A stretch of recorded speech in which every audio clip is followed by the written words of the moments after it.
يا اخي ده انا شفت واحد عايش في بيت مهكع وراح اشترى موبايل ايفون. يا اخي ده انا شفت واحد عايش في بيت مهكع وراح اشترى موبايل ايفون مش عارف. يلا لا بس ايه ده بس. السلام عليكم. تخيل معايا لو هتعمل حياتك اعلان لمده 30 ثانيه، هتظهر ايه في الاعلان؟ فخامه وشياكه وبراندات، ولا ادب واخلاق وتواضع؟ منظرك ولا طبعك؟ ايه الصوره اللي انت عايز تصدرها؟ طب بعد الاعلان ايه اللي هيفضل؟ انت ولا الصوره اللي صدرتها؟ في حقيقه مرعبه لازم اقولها لك، احنا مش بنشتري حاجات، الحاجات هي اللي بتشترينا. الناس مش بتحسب اهميتها ولا اهميه غيرها الا بالحاجات اللي بتقدر تشتريها. ما هو الغني بالنسبه لك هو فقير بالنسبه لحد تاني. المهم في متلازمه اسمها انا مش اقل منهم. ما لبستش الساعه عادي يعني ماشي. قمت لابس الساعه عشان اتفشخر. محدش عايز يحس انه اقل من اي حد تاني، بالذات في الحاجات الشكليه. يا اخي ده انا شفت واحد عايش في بيت مهكع وراح اشترى تليفون ايفون ب 50,000 جنيه بالقسط. انا قلت تليفون.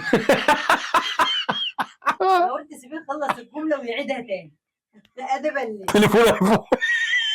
يا اخي ده انا شفت واحد عايش في بيت مهكع وراح اشترى موبايل ايفون ب 50,000 جنيه بالقسط بس عشان ما يبقاش اقل من واحد قريبه. ليه يابا؟ ما بالفلوس دي غير صالونك المدغدغ ده، اشتري لمراتك غساله اوتوماتيك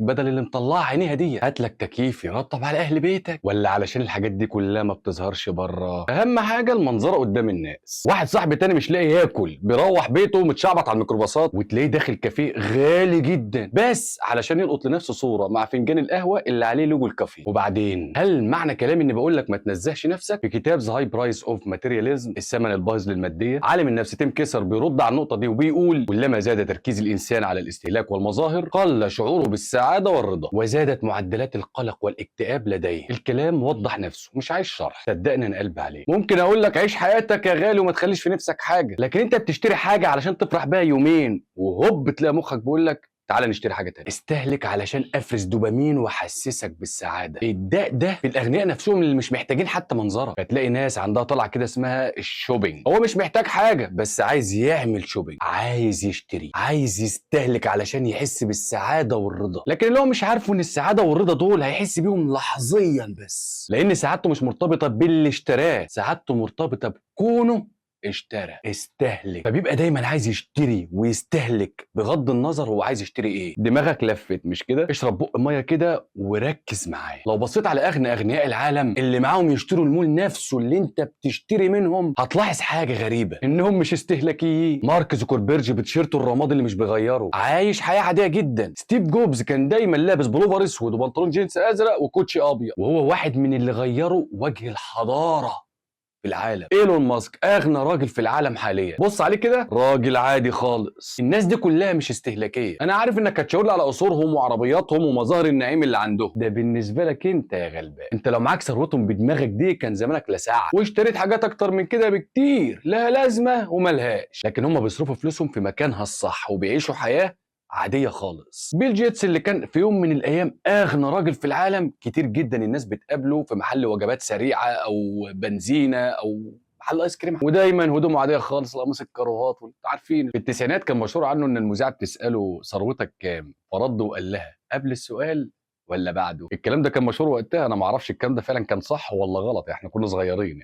ما علينا. مش ملاحظ حاجه؟ طيب اغلب الناس دي بتلبس لبس عادي وبعضهم مش بيغير هدوم، كانه بيعمل لنفسه هويه بصريه. زي كده بالتيشيرت الفحلوق اللي انا لابسه ده. ممكن البس تيشيرتات تانية بس بحافظ على هويتي البصريه زيه. الناس بتحب تظهر، تحب تتشاف، تحب تبقى مهمة حتى لو كان كل ده بحاجات مش حقيقية. ده بسبب انتشار السوشيال ميديا، اللي بيبان أكتر بيتقيم أكتر، بسبب الخوف من حكم الناس. ناس كتير عايشة للناس مش لنفسها، بسبب الهروب من الفراغ الداخلي، اللي مش لاقي قيمة حقيقية يشتري قيمة شكلية، بسبب الضغط المجتمعي، كله عايز يبقى أحسن من غيره، مش فارق معاه يكون احسن لنفسه. انا هنا مش بقول ما تهتمش بمنظرك ولا بطل تشتري، انا بقول لك اسال نفسك بتشتري ايه وليه؟ علشان محتاج ولا عشان تظهر؟ علشان تستعمل ولا عشان تصور؟ الغني الحقيقي مش محتاج يثبت لحد انه معاه فلوس، الغني الحقيقي هو اللي مخلي منظره اخر حاجه يفكر فيها. وعشان خاطر بلاش تقول لي يعني البس وحش عشان تنبسط، مش هرد عليك عشان انت بتنظر عليا، والكلام كده هيكتر وانا عامل كوبايه ينسون عايز الحق اشربها قبل ما تبرد.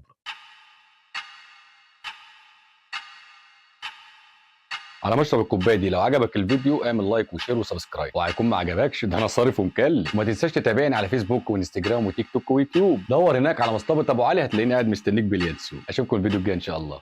سلام.